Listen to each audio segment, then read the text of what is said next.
Hey guys, how are you today? Quick rant before we dive into today's chaos.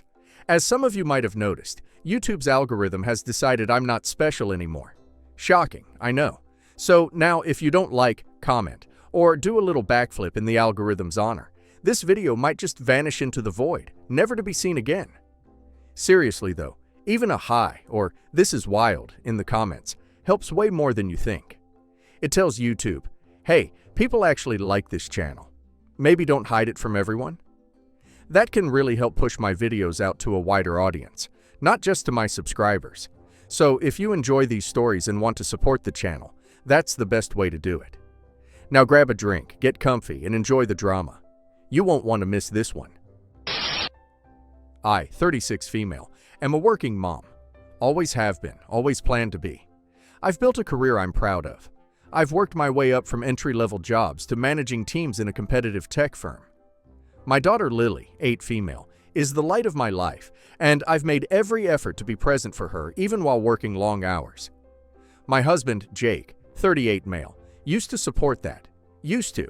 But for the last 3 years, everything's been slowly falling apart, and I didn't even realize how far it had gone until it blew up in my face 2 weeks ago. The main villain in this story? My sister-in-law, April, 35 female, Jake's younger sister. She has never liked me. From the first day I met her, she acted polite but cold, always sizing me up like I was competition instead of family. The moment she found out I had no interest in being a stay-at-home mom, she practically made it her mission to act like I was some kind of heartless robot who cared more about money and climbing the corporate ladder than being a mother. She was a full-time homemaker even before she married her husband. She posts those staged Instagram photos with matching aprons and sourdough starters, and long captions about slow living and prioritizing the home. Good for her. I truly mean that. But she can't let anyone else make different choices without treating them like they're broken. When Lily was a toddler, April used to make comments constantly. Oh, you missed her first steps? That's so sad. Oh, you're doing daycare. I guess not everyone has the luxury of bonding with their baby. I just don't know how you do it. I could never leave my child with strangers, even if they have certifications. She'd say all this with a sweet smile, never overt, but just loud enough that it made me feel like I was constantly under review. Jake would roll his eyes and tell me to ignore her. I tried, but it didn't stop. It just got worse. Over the years, April has been constantly in our lives. She lives 20 minutes away and uses that as an excuse to drop in, at least twice a week. Sometimes with a pie, sometimes with laundry, sometimes with passive-aggressive parenting advice that starts with just a tip from one mother to another, followed by a list of things I'm doing wrong. I work. I travel sometimes. I don't bake. I don't make little bento box lunches with flour-cut fruit and motivational notes. I get groceries delivered, and I hire help when I need it. She hates that. The real problem started when Lily got old enough to understand words like mommy and work and love. That's when April got more dangerous. I didn't know it at the time, but she was saying things to Lily when I wasn't around. My daughter would come home from visits with questions like, "Mommy, do you have to work so much?" Aunt April said she always makes time for the people she loves. Aunt April said some mommies love being with their kids more than being on the computer. Is that true? Why don't you go to the park with me every day like Aunt April does with me? I started asking Jake if he noticed anything weird when Lily was at April's house. He told me I was being paranoid. He said April was just a little intense, but well-meaning. He told me I needed to stop being so sensitive and that April was just trying to help. Looking back, I realize now he was already slipping away. I began to feel like the outsider in my own family. Jake started agreeing with April more and more. If I missed a school event because of a meeting, he'd sigh and say, "April warned me this would happen." If I had to reschedule something because of a deadline, he'd say I was overcommitting and it wasn't fair to Lily. At one point, he actually told me, "April would kill to have what you do," referring to my motherhood. I remember looking at him and asking, "Do you want to marry your sister?" It was a joke, but not really. He just glared at me. Around this time, I started noticing Lily becoming more distant. She didn't want to cuddle as much. She started calling April her favorite grown-up. She drew a picture of her family that didn't include me. When I asked her why, She shrugged and said, "You're always gone." That broke me. I cried for hours. I started cutting back hours at work. I turned down a promotion. I spent more weekends home, tried to cook more, scheduled mommy-daughter spa days, tried everything I could to rebuild that bond. It was working slowly, but April wasn't letting go. One day, I overheard Lily on a FaceTime call with April. I stood outside her door and listened. Lily, "Mommy said we're going to the movies this weekend." April, "That's nice, sweetie. It's good she's making time. I just wish she did it more often." Lily, "I think she's trying." April, "Trying isn't always enough, honey. Some kids just need a mommy who really wants to be there. Some kids don't get that." Lily, "Do you think mommy loves her job more than me?" April, "Oh, sweetheart. I think your mommy loves success and money." I was frozen. I walked in, took the tablet from Lily, hung up the call, and told her we were done with screen time for the day. I didn't even say anything to April. I just sat there holding my daughter, wondering how this woman got into her head so deep. I confronted Jake that night.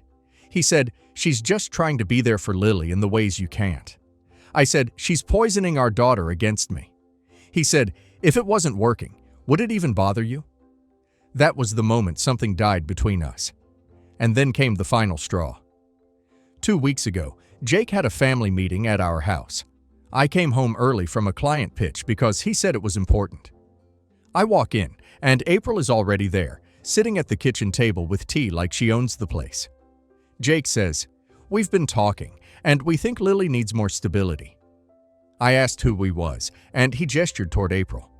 Then April smiled like the snake she is and said, "I know this might sound radical, but I've been thinking.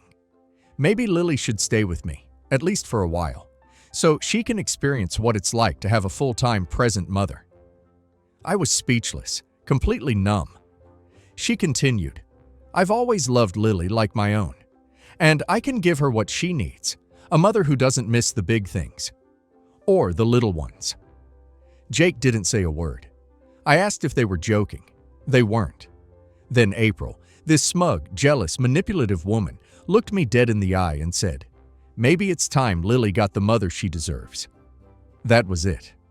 I stood up, walked upstairs, packed a bag for me and Lily, took all the important documents, and left.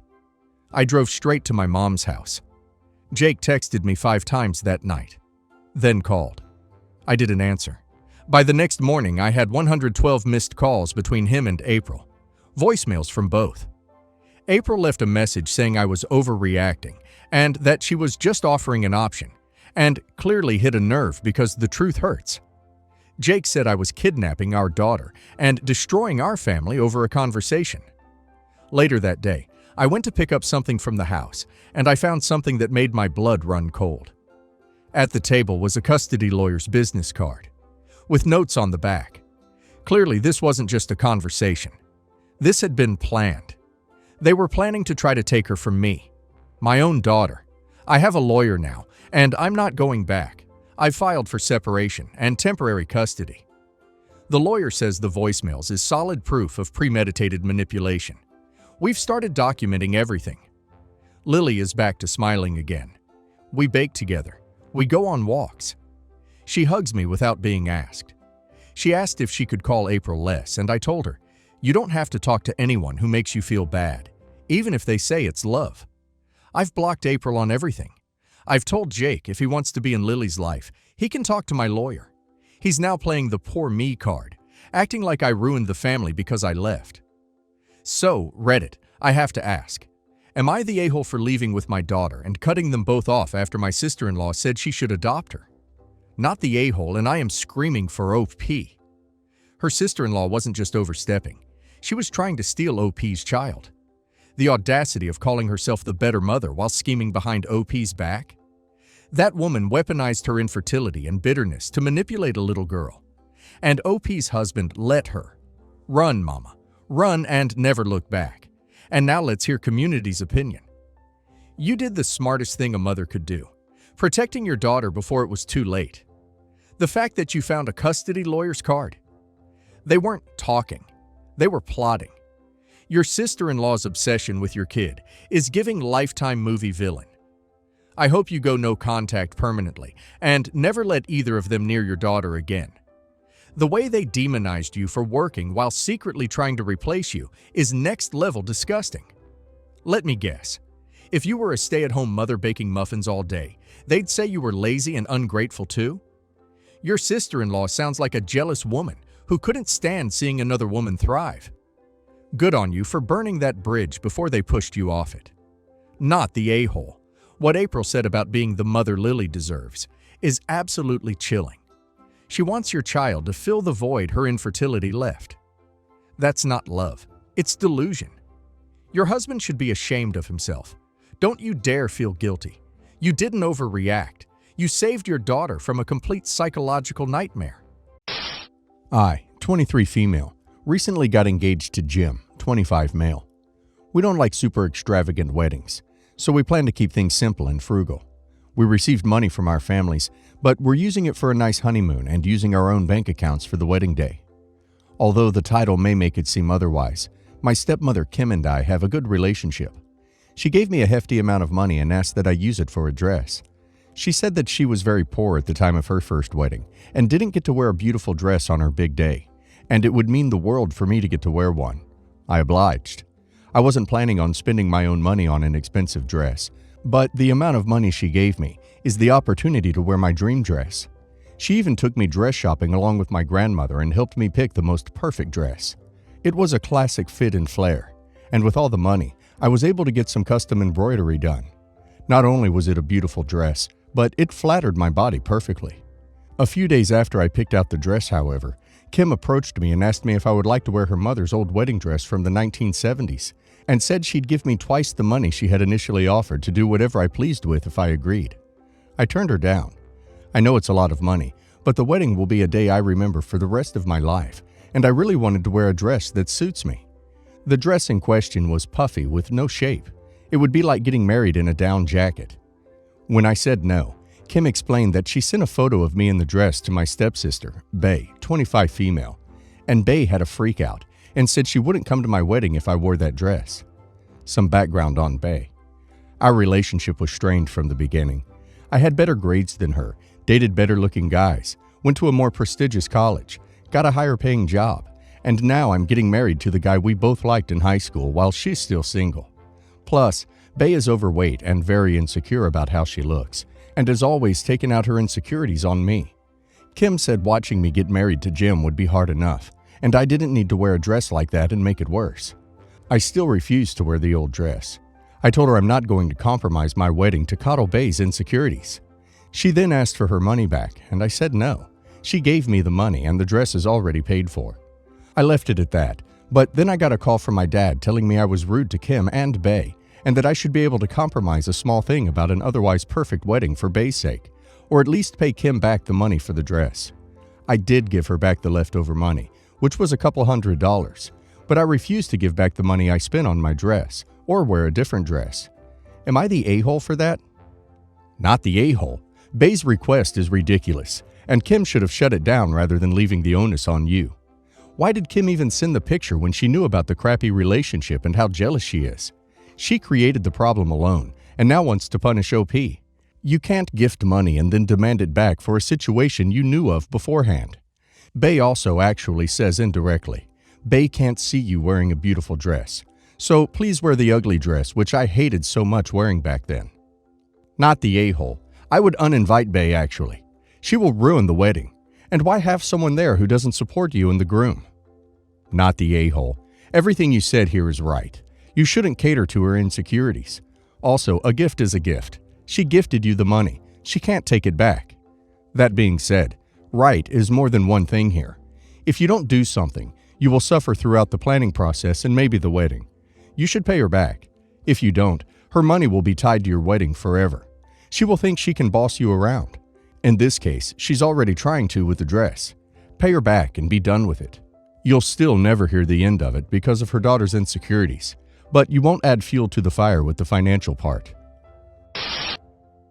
I have an ex-wife, Amber, who I have 3 children with. They're 17, 15, and 12. We divorced 4 years ago. Before the divorce, we would take a trip to Disney World and Universal every year. My family did this as well with me as a kid. I brought the ex along. It was good for our relationship at the time and healing that bitterness to be better for our kids. I, of course, footed the bill. After that, virus hit, and we did not get to go the following years. Now in present time, I've remarried and so has my ex. My stepchildren are 6 and 8, prime ages for Disney. The youngest just turned 6 and said Disney was what he wanted to do for his birthday. I said great and told the kids about my little tradition and that we can do it every year if they want. Not even for a birthday. We will go this early in the year so Princeton can get his wish. I do not mention the trip to Amber. My stepfamily and I go and have a wonderful time. I post the pictures on Facebook and Instagram when we return home, captioning it, "Keeping up the last name, family tradition. Disney is on the itinerary every year once more." I suddenly got a call from Amber, stating that our 12-year-old saw the posts and felt that I was cutting them out of my life. I said I would talk to her about it personally, but Amber continues to berate me though, saying that I should have invited her family on the trip. I didn't have to invite Jamie, her new husband, but to exclude her and my real family is just a real jerk move, especially when it's our tradition. I reminded her that 1, it's not our tradition, it's my family's. And I took care of the kids for about a week in January when her stepkids, and her husband went on a trip to Florida. How is that okay? She has majority custody of the kids. How is she blatantly and purposefully not excluding them there? She told me that I didn't know what I was talking about, and that it was a trip for our children had no business being on because it was mainly for a family reunion of Jamie. I vented about this to my wife, and she said that next time we can include my children. We just need some financial help from her end. We can split it half and half. I told this to my ex-wife, and she blew up on me, stating that she didn't trust that wench to look after her kids, and demanded she be invited and that all expenses be paid by me, since it's my trip, and that they are my guests. I once again reminded her that she actually did trust her a month ago when it was convenient for her, and she hung up on me. Family has been distant towards me recently. Some bring up the situation in conversation and tell me how easy it is to fix the situation and just to invite them. Why is it my responsibility to give her and my kids an all-expense-paid vacation? I don't mind taking the kids along with some assistance from her and Jamie, but to bring her along too, and for free. Does that make me an a-hole? Do I really owe them? Everyone sucks here. If it's your family tradition and you don't include your biological kids, you're the largest a-hole I've seen in a while. Your ex is an a-hole for trying to come along when she isn't your wife anymore, although one could argue she will always be a part of your family as the mother of your children. I don't know why you felt the need to do this, or to think it was anything other than a jerk move. Apologize to your 12-year-old and take them to Disney this year because that's your tradition, and it doesn't have to wait for a special occasion. There's no clearer way to tell your kids that you found a replacement family. That's also the reason why you're still the a-hole if you split the cost with Amber next year. If you're paying for your stepchildren, what about their dad, by the way? You have to pay in full for your own children too. If you can't afford it, do the trips every 2 years instead. Remember that at the end of the day, Amber is just the messenger. It's your kids that are actually affected here. You would be the a-hole if you invited your kids, but said your ex had to pay for them. Make your current wife pay for her kids, and you pay for yours. Why do your kids suddenly have to miss out because you have 2 stepchildren? Make their mother and father pay for them. This is your trip. If you can't afford to take them all, then don't go, but you don't exclude your actual children. God, don't be surprised when they go low contact with you because they feel you've replaced them. My sister was a total tomboy growing up, which caused a lot of problems with our parents, in particular our dad. I think he always wanted a girly girl, and she was like a boy in every way except biologically. They didn't have a good relationship and fought all the time. Our dad would make remarks about her not taking care of her appearance and running around all day and tanning dark in the process. My room was directly next to the living room, and I could listen to my parents complaining to each other about my sister's future and how no one would want to marry her because she's nothing like a girl. Then my sister wanted to be a geologist like my dad and wanted to study geology in uni. She always loved rocks and collected rocks growing up. Our dad told her geologists got laid off all the time, and the pay sucked, to try to get her to choose something else. She was convinced to do teaching, probably because it was a female profession, but after first year, she dropped out because she hated it. Then she took a year off and got involved with a tech startup, loved it, and went back to university to do a degree in computer science. Our parents told her they would pay for the year of education degree she did, but they wouldn't pay for the computer science degree because they had some financial problems. A year after she graduated, I started a degree in geology, and our parents said they would pay for my entire degree. This is a few months after they told her they couldn't pay for her degree, so she had to pay off her loans herself. I knew it was probably because they didn't like her profession, but didn't say anything until she asked. She did probably because the same suspicions as me. Our parents always said we were guaranteed our undergrad paid for, and as soon as she did a computer science degree, they go back on their word? Lots of stuff happened, but long story short, they fought about it for a while until my sister told them she will never talk to them again and cut her out of their lives. My mom knows I told her because no one else knows. She thinks that I'm intentionally ruining their relationship. But they never took her threat seriously until she got engaged and I got an invite to my sister's wedding and they didn't.